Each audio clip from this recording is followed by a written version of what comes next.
Welcome everyone to the DVU podcast. My name is Brenton Black. I'm here with Matt Kaminski, the coordinator for the Study Abroad program. Would you like to tell the audience a little bit about what you do at DelVal? Yeah, sure. I'm the Study Abroad coordinator here. I've been doing it for 3 years. The Study Abroad office is only 3 years old. So I've been in it as long as it's been open, and was very happy to come in here and start some Study Abroad programs here. Before this, I was the Director of Student Involvement for about 8 years, and then the Assistant Director of Student Involvement before that. So I've been at DelVal going on, this will actually be my 10th year this July. So I've been here quite a long time, and in that time we never really had a Study Abroad program until the new E360 program, the Experiential Learning Program, came into existence, and they realized that Study Abroad needed to be a component of hands-on learning, of which they decided to start working on an office and get someone in there to be able to start to offer Study Abroad programs for our students here. Cool. So it sounds like you have a lot of involvement then with the Study Abroad then. Yes, yeah, it's a one-man office. So I do all the Study Abroad, which mostly is our students going abroad. Right. I also handle exchange students coming in for a semester. And then the other half of my job is I work with our degree-seeking international students too. So we have, it depends on the semester, but usually between 10 and 25 international students here at any given time. Working with them to help them receive their visas, get here to campus, to orientation with them, help them get acclimated to life in the U.S. and on campus. Awesome. So tell us why should those students do a Study Abroad program here? What are the benefits? What can they get out of it? Sure. Several things, and I'll start with the most exciting stuff first. There's an adventure to study abroad. Getting outside the U.S., learning from other people, seeing new things, trying new things. It's just something you just can't be duplicated unless you actually go out and do it. Right. So there's that component of it, of having an adventure and learning what's going on in the world. And for most students, and I usually use myself as an example, when I was an undergraduate, I studied abroad twice. I'm actually from this area, had never really left this area, had never really been outside the U.S. before. And when I studied abroad, I realized at the end of my first experience just how much I didn't know about anything in the world. And I think that's one of the biggest components that I try to tell students about. It's really hard for a student to understand how little you know until you go out. Right. When I was living in the UK, I had roommates that were from France, roommates from the United Arab Emirates, roommates from Tanzania, and we all hung out and spent a lot of time together. And not only was I learning about the culture of the UK, and have made lots of British friends, but at the same point I made friends from folks that I roomed with or other international students I hung out with, and not only learned a lot about the British culture, but learned a lot about cultures from all over Europe, Asia, Africa, and South America. And that, to me, was probably the most valuable learning experience of my undergraduate career. Not to say that the classes I took and the faculty that I worked on and the internships that I did weren't worthwhile, because they absolutely were. But to me, the biggest learning experience was spending that semester in the UK, of which I subsequently enjoyed so much. Another year, a year after that, I went back to the UK and studied abroad again for another semester.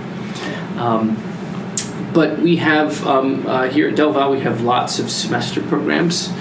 So if you want to spend a semester abroad, we absolutely have that, where you can get that semester-long learning experience. But we also have a number of short-term led abroad experiences as well, where students who at this university are very pressed for time can have an experience abroad and still have it fit into their regular schedule. That's awesome. So that's expandable to many different majors here at DelVal. Right. How many different majors will it affect, or who's eligible for this? Sure. So pretty much any major, any student can study abroad, whether it be through a short-term spring break or summer program, or through a semester, year-long program. Any student, any major. We have connections, we have exchanges, we have partners that we work with to send students abroad. To go back to your further question, Sure. So the exciting stuff about study abroad is being outside and learning and being involved in the culture and trying new things and traveling and going to.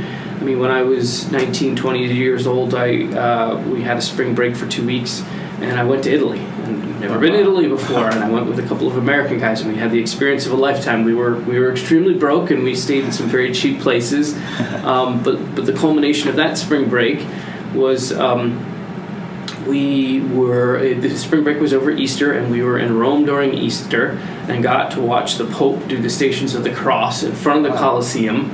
And the worst lightning storm I'd ever seen, and you have tens of thousands of people out there watching the Pope, and pouring, thunderstorming, raining atmosphere.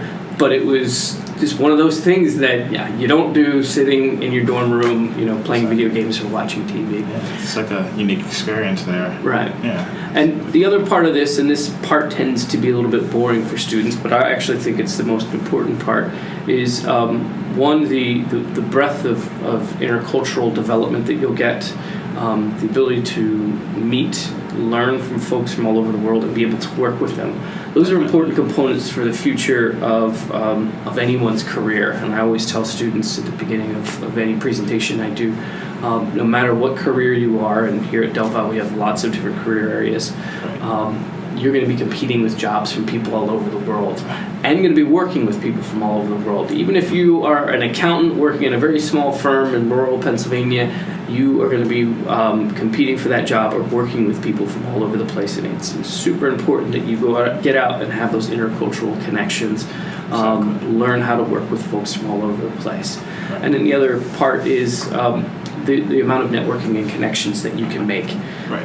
The example I always use is, I met friends from the UAE, I had friends from France and England, and some of those guys are my best friends to this day, and some of those are just great professional contacts to have. Mm-hmm. So a number of our students go abroad. We currently have a student who's in Belgium right now. She's very happy to be there, and has expressed to me the other day she made friends with a bunch of people from Spain, which is very good for her connection. At the same point, she's probably going to go stay with them over the spring break too. It's really cool. Yeah. Yeah, the networking aspect of it is very important. I know 2 years ago I went with Dr. Akata to Italy when she did the global horticulture class, mm-hmm. and from that I got an internship in Italy from that. So there's definitely like a networking aspect that's very important there. Yeah, absolutely. That may help you. Yeah, that's prime example number one. So, Dr. Ricotta's course I think is like 10 days or up to 2 weeks. Right. It's a great short-term experience, and then you made some connections. And I don't think I knew that you went back to Italy, or actually maybe I did know that. Right. But that's there you go. That's I'm sure a great experience that you had, and came forth from your willingness to try and get out there and do something new. Definitely was. Yeah. Definitely.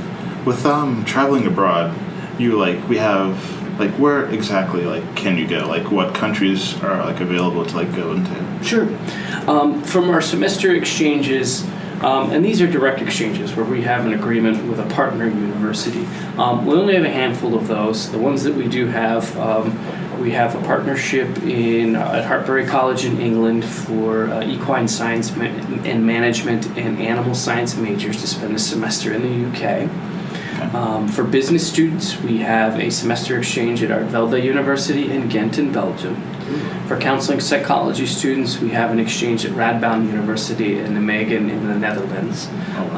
All three of those are fantastic semester exchanges. Definitely. We have a short-term, non-credit cultural exchange for 10 days that we do in Poland. And every year, and that is an experience that is completely covered by the organization that funds it. So really, everything is free. That's awesome. So you get to spend 10 days in Poland with 6 other students and faculty, learning about Polish culture and learning about your particular profession in Poland. Right. So it's a great experience.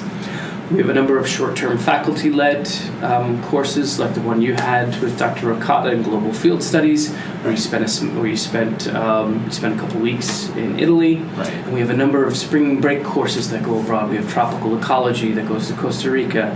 We just had our first ever global ecotourism course that went to Ecuador and the Galapagos Islands. We have our Play Studies course, which is a literature and art course that every year goes somewhere different. In the last 3 years, they spent spring break in Paris, in London. They just came back from Italy as well. And next year, they're talking about Japan. Oh, wow.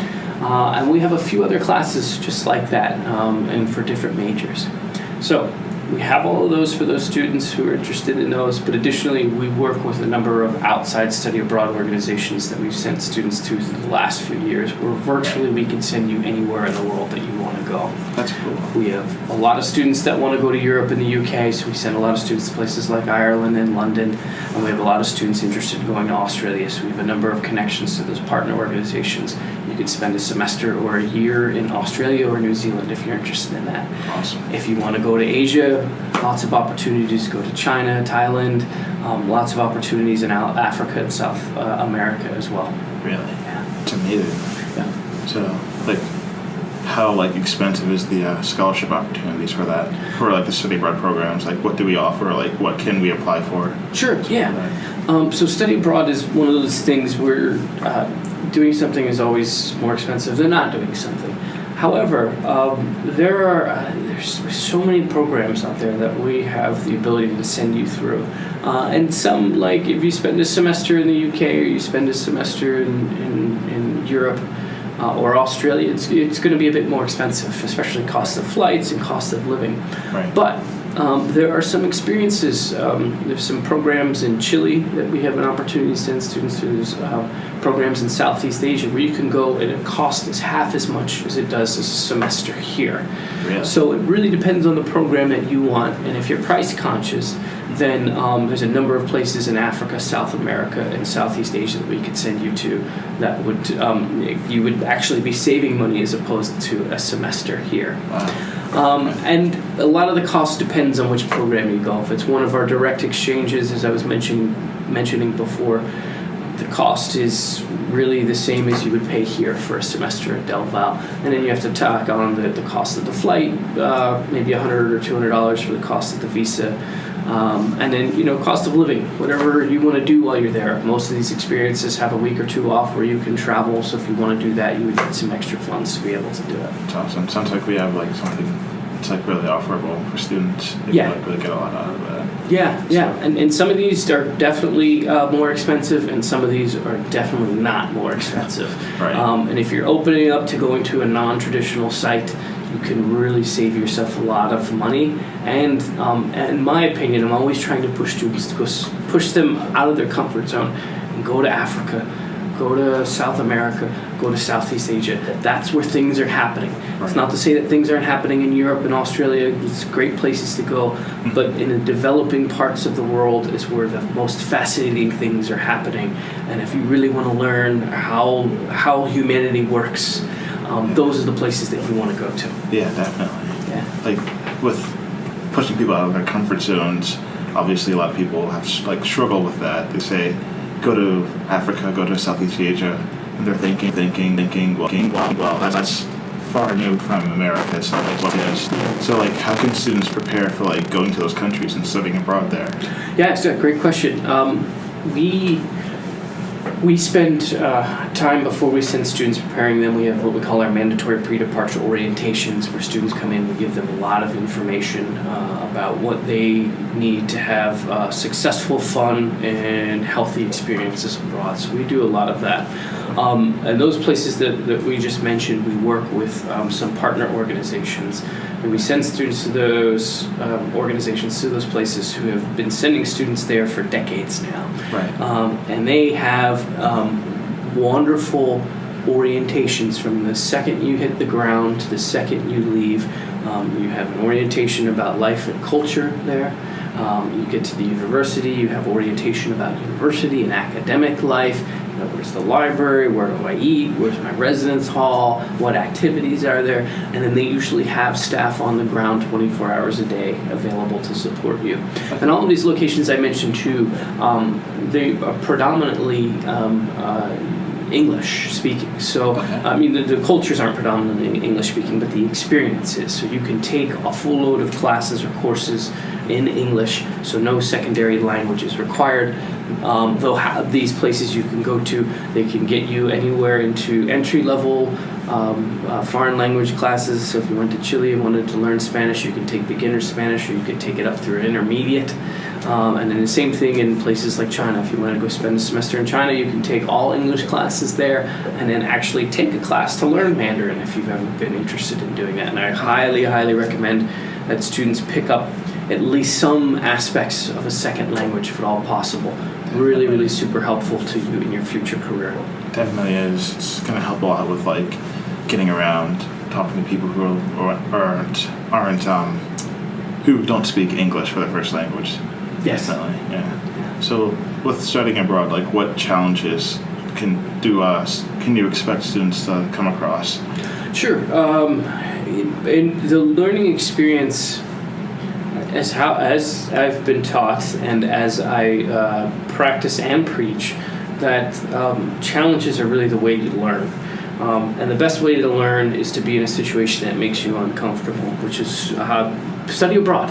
And it should be. And you don't want to go any place where this is a vacation, because that's not a study abroad experience. That's a vacation. Right. If you want, you can go book a cruise. You can you can book a resort in some island country and spend 10 days, 2 weeks sitting in a lounge chair by a pool drinking the whole time. If that's what you're interested in, good, go have a great vacation. Right. But that's not a study abroad. That's not a learning experience. So, challenges are, learning how to learn in a different culture. Places like Europe have vastly different education systems. It's a lot more independent. You don't have faculty who are going after you if you don't turn in a paper. In fact, most of the courses in places like Europe and Australia and New Zealand, there is no such thing as quizzes or papers or assignments. There's a midterm quiz or test, and there's a final exam, and those count for 100% of your final grade. Wow. And there may not be a thing due each week. There just may be a lecture where they say, here's the reading for the week. Do the reading and come to the lecture. Right. And if you don't do that reading each week, it's impossible, 2 weeks out before your final, to try and get through all those readings and be able to digest it and be able to talk about it and discuss it and write about it. Right. So that's one of the challenges students find. Sometimes the courses in the education systems are different. And then there's just the learning how to live in another country. Most of the countries that we send students to tend to be more reliant on public transportation. So if you're a student who grew up in, kind of suburban areas of New Jersey, Pennsylvania, Maryland, and never really hopped on the metro or the subway or anything, that's a new experience. How do I get on a bus? How do I pay for it? How do I find where to get from point A to point B? Exactly. But those are all excellent skills to have further down the road once you start to get in your career field, especially if you're going to have a job where travel is required and you're confident enough to navigate. The day-to-day living is a challenge.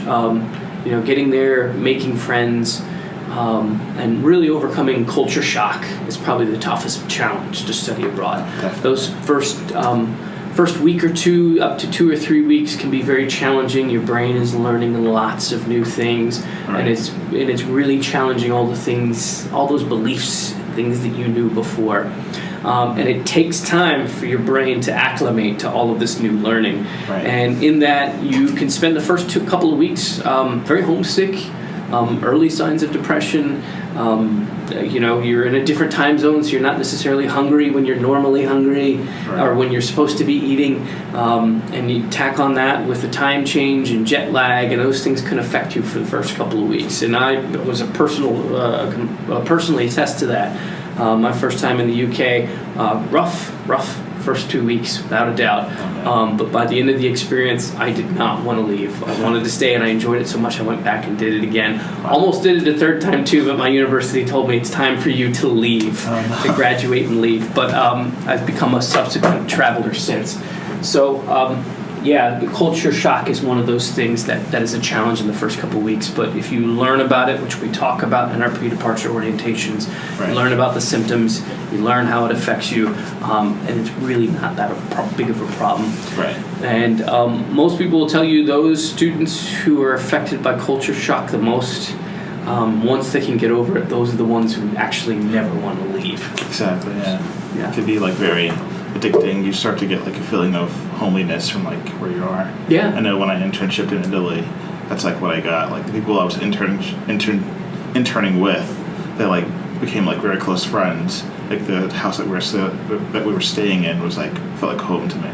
Yeah. It was very, very addicting.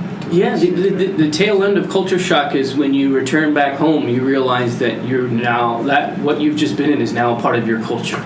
You've come beyond what you were before you went there, and now your culture contains a lot more things than it ever would have. Exactly. So, you're definitely a proof positive of that.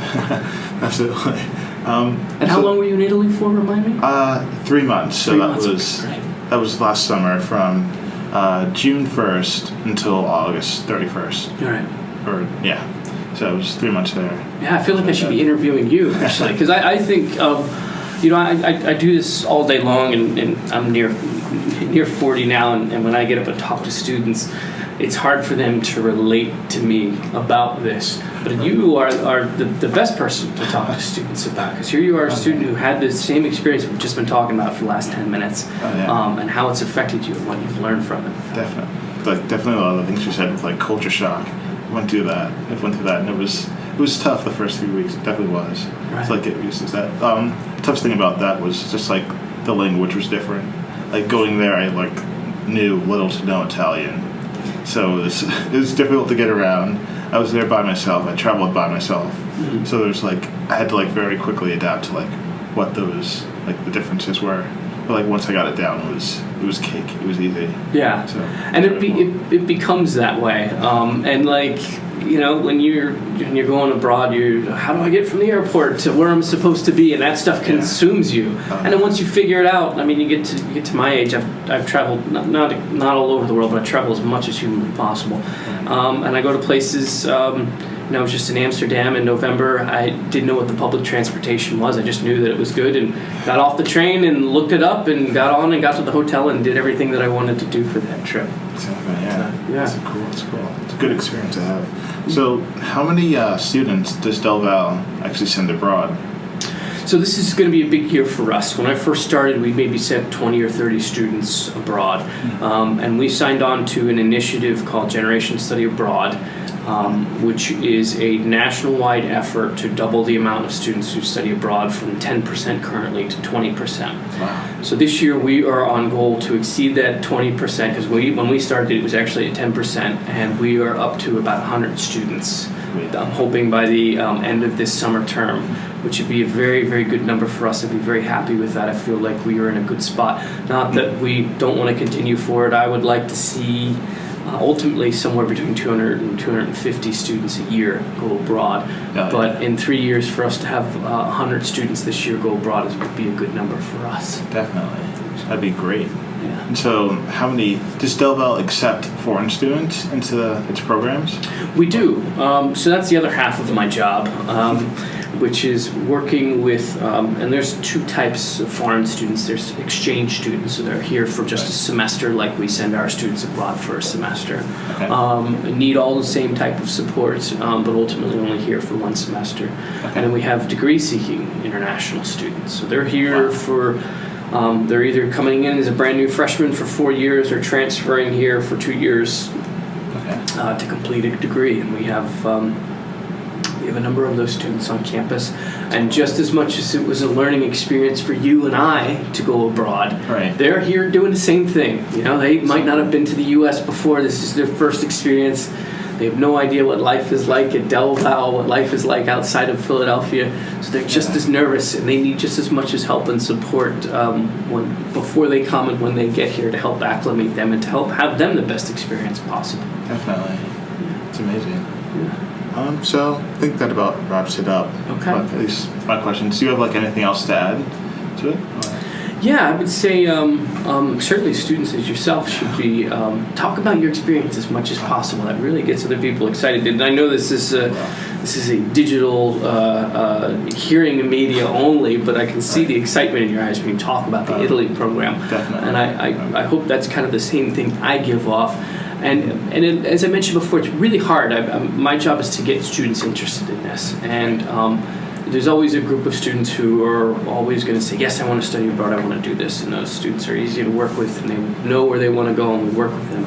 But struggle sometimes to convince those other students who haven't really thought about it. Right. And like I said before, it's difficult. You probably didn't realize how much you changed until you came back from your experience, and I can see when you talk about it. And hopefully I have the same look. But I would tell students, particularly students who haven't thought about study abroad, think about it. And it's really hard to come across when we're talking about it to you, but it really is a life-altering experience, and you don't really quite understand that till you get back on U.S. soil, and that's when you really start to realize how much you've changed and how much that experience has affected you. Right. And as much of an adventure and a fun time it is, there's lots of socializing, lots of chances to meet other people and make friends from all over the world. It really is super beneficial to your career. And I don't care if you're in criminal justice, if you're an ag major, if you're counseling psychology, this experience will be remarkably helpful for your future career. Definitely will. I can definitely see how it has affected me in terms of networking, my networking ability as well, to just meet people, have a conversation with them, figure out what they're about, let them know about me, and really get some stuff across. Yeah, right. Definitely helped. Good. So, thank you for joining us. Thank you for having me. I would talk about this all day long. That's awesome. Yeah. For students that are interested, where can they reach you? For students that are interested, my office is on the second floor of Siegel Hall in 204. And a real easy way to do it is studyabroad at DelVal.edu. So studyabroad at DelVal.edu. Send that an email, and I'm happy to meet with students. The best thing that I can do in any given day is get a student in my office and sit down and talk to them face to face about what their interests are. And like I said at the top of this program, we have all kinds of experiences, semester, short term, any country you can think of. Know a second language, don't know a second language. You want a field-based experience in the middle of the middle of the rainforest, sleeping in a tent, or you want to be in a dorm room on the Gold Coast of Australia. We have all of those types of experiences for you. Oh, it's amazing. Yeah. Definitely encourage people to go out and do that and study abroad, because studying on the Gold Coast that'd be perfect. Yeah. Definitely. So thank you for joining us. Thank you for having me. Thank you for listening to the podcast, and we'll be here next time.